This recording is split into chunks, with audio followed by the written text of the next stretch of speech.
Hi everybody, this is David Sandars. I'm Regional Director for EMEA for datacenterHawk. We are a market intelligence and industry analysts organisation for the data center sector. And I'm here with my colleague Luis Bravo today to discuss the development of the European data center industry. Hi David, it's great to be here with you. I'm very excited to talk about the EMEA markets and the future developments of the region. Yeah, thanks for that, Lewis. And why don't we kind of go back to the beginning almost and look at how the data center industry developed and where the kind of 5 key markets that originally emerged. What are those markets and where are they? Yeah, so just to give a quick introduction, in the 1990s, about 30 years ago, everything was about connectivity, right? And these 5 key markets, the FLAP-D as we call them, the Frankfurt, London, Amsterdam, Paris, and Dublin were very well interconnected. But as the time passes, everything is about power now, right? And these markets now are oversaturated. And what we are seeing is a shift from these markets to other markets like Spain, Portugal, Italy, Greece, Austria, and other tier 2 markets where the energy is available and also pricing can be a bit less. So the FLAP-D markets are going to continue to be a very important hub of data centers for sure.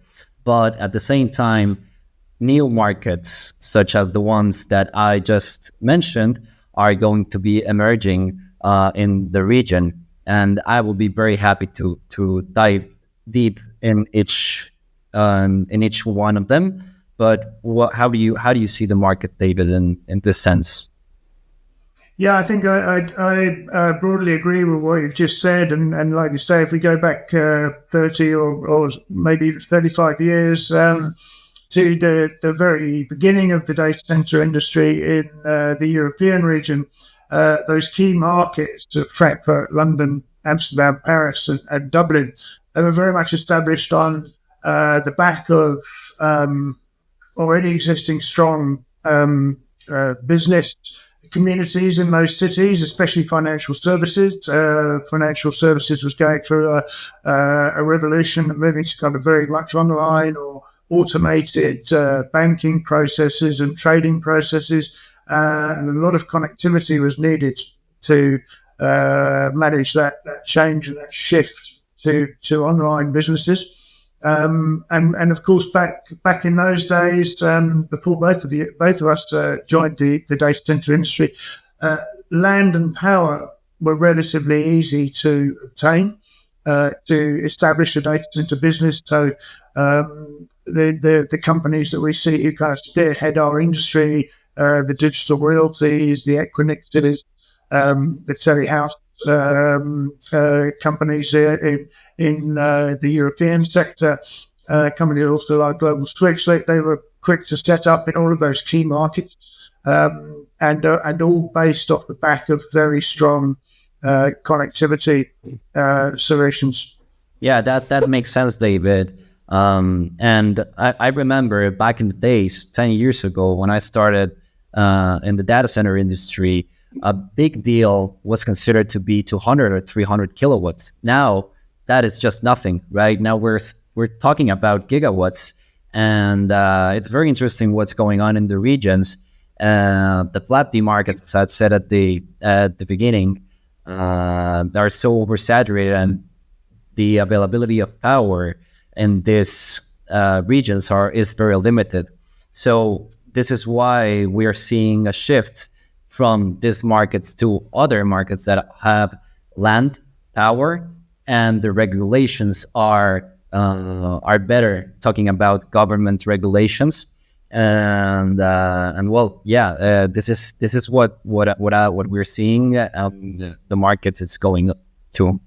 Yeah, you're absolutely right. So in the traditional strong or the foundation markets, if you like, those flat D markets. What we're seeing in the countries where those markets are is the opening up of new cities, new regions, new locations for data center industries. But they're moving away from those cities that were the foundation stone of the entire European data center industry. So this makes life interesting. It gives clients more options, more locations to choose from.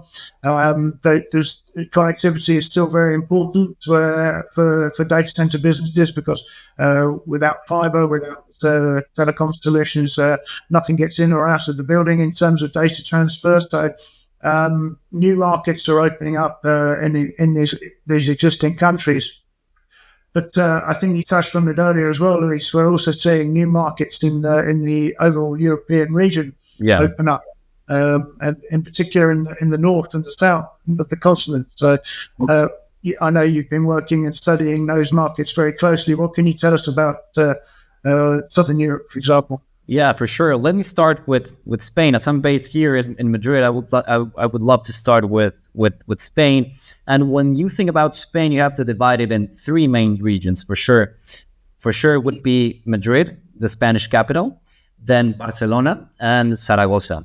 In Madrid, we have, as of right now, 200 megawatts of power capacity installed base.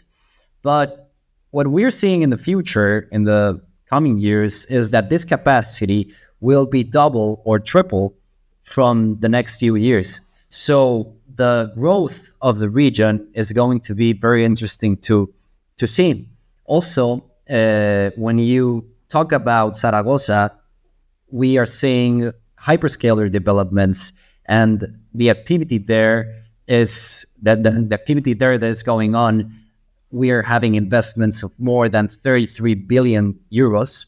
So the hyperscalers are focusing very, very big in Zaragoza. And also we have colocation companies such as QTS and Box2Bit that are going to make big investments there. So the Aragon community where Zaragoza is located is having this activity. And then we take a look at Barcelona, which is compared to Madrid and Zaragoza, it's not a very big market, but certainly is a market that we should keep an eye on.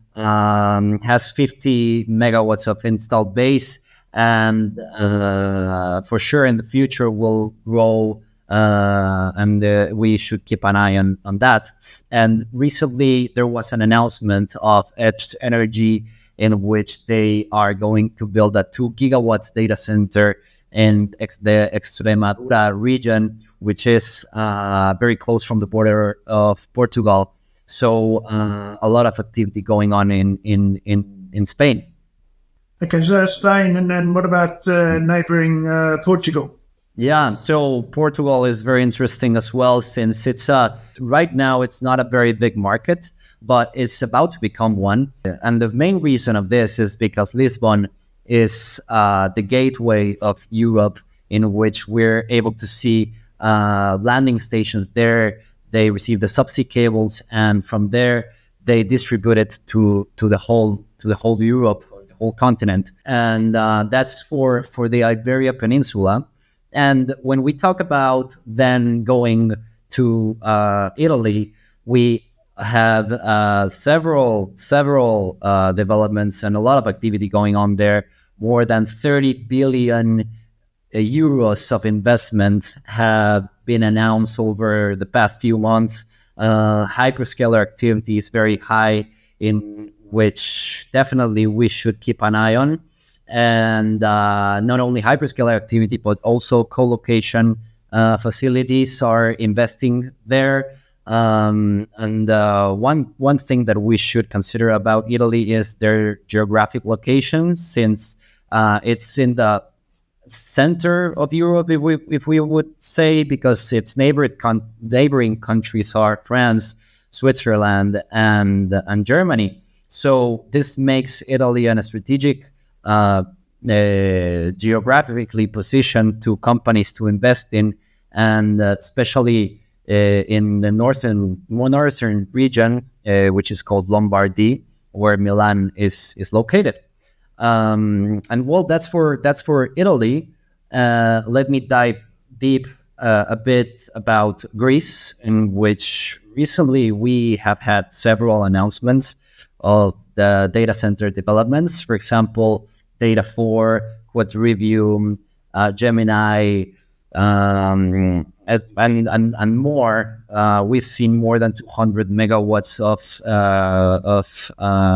data center development. So it's going to be very fun to watch the over the next few years the activity that is going to be there. And when we talk about Greece, we should keep an eye on two markets. Of course, the Greek capital, Athens, and Crete. Why Crete? Because as for Lisbon, Crete is the gateway of Europe, but for the Middle East and Africa, where a lot of subsea cables land there and pass through Crete, and after that they go into Greece and the rest of the continent, but in the eastern side, right? So I think this is why we're seeing a lot of activity in Greece as well.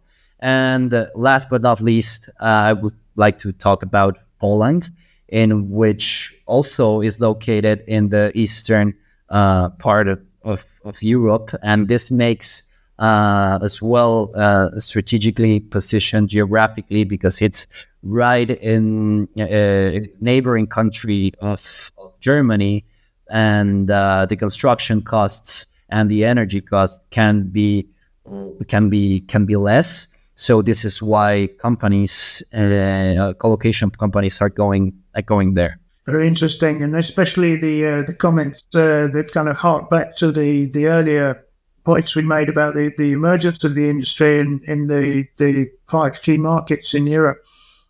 Crete, building on connectivity and subsea cables through the Mediterranean region, through to the Middle East, through to North Africa, and further afield as well. The market in Lisbon in particular benefiting from subsea cable connections, again through the European, North African, Mediterranean region, but also further afield over to Latin America and those kind of regions. And we anticipate that Genoa in Italy will also become a major connectivity hub off the back of new subsea fibers that are being delivered into that region. So it just goes to show that the emerging markets, although land and power are important, connectivity is still very important for those emerging markets. I'm going to say a few words now, Luis, because I know it's a market that you're not particularly well connected with at the moment. We're also seeing almost a reflection of what's happening in Southern Europe, Northern Europe, so the Nordic regions, Denmark, Sweden, Finland, Norway, and also Iceland as well. They're all seeing a boom in the number of projects being planned, the number of developments taking place, and again the scale of these developments.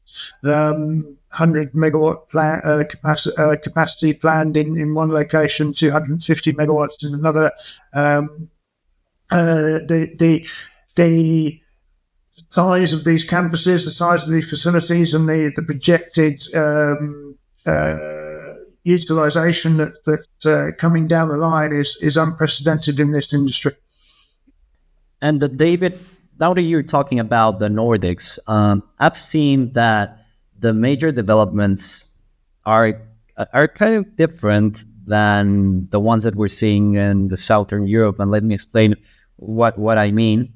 Is that normally you see developments in the big cities, right? For example, in Spain, you see developments in Madrid, in Barcelona. In Portugal, you see developments in Lisbon, in the capital. But in the Nordics, it's a bit different, right? You see developments outside of the main cities, and I'm not talking about a few kilometers away, but I'm talking about long distances. Why is that? I think that's a reflection. It's a valid point, Luis. Thanks for making that. I think that's very much a reflection on where are that where is the land available and where is power capacity available? And we spoke about the importance of fibre to the development of the industry in the very early days, and very much now the focus has switched to we know we can get fibre to almost anywhere in the world. So what we really need if we're a data center operator is we need land and we need power capacity. And with these huge developments being announced and being planned, there's a lot of competition for land. There's a lot of competition for power, and that is spreading the diversity of the data center locations to new cities, new towns, new regions. And opening them up. And also some of the Nordic countries, inland is very difficult to build in due to the geography and the difficult nature of moving fibre through the ground, etc. So coastal locations away from capital cities are very attractive as well in some of these Nordic countries. Okay. So, well, that's it. That's very interesting. So it would be because of the availability of land power. And what do you think about the cooling of the data centers? Those countries in the north can be, the weather can be quite cold. So it can help with the cooling. Does that make sense as well? Or what do you think about that? Yeah. And again, you're absolutely right there. Free air cooling and using the natural environment to help with the cooling systems reduces the cost of energy and improves the PUE of data centers in the Nordic region. Energy costs in the Nordic region are typically quite a lot lower than they are in the rest of Europe. So that's another attractive factor for that area. We see in particular in Norway, for example, innovative practices using seawater from the fjords to cool data center capacity. So the water is then recycled back into the fjords and the sea and uses much less energy for cooling the water because it comes out quite cold already. But also is beneficial because it reduces the amount of water that the data center actually has on site and uses continually. And the industry as a whole is facing more and more scrutiny about how much water it uses to undertake cooling operations. So that's got an innovative solution and a creative way of using natural resources to address a particular problem. Okay, so we hope you've enjoyed this virtual fireside chat between Luis Bravo and myself, David Sandars, Regional Director for EMEA for datacenterHawk. Virtual fireside chat without a fire. We've enjoyed discussing the industry and showing, or at least illustrating, how it's evolved and developed over the last 20 to 30 years. We will be producing more of these types of podcasts, and we hope you tune in and listen to future broadcasts from us. Thank you. Thank you, David. Thank you very much to all the viewers for watching, and stay tuned for the next episode.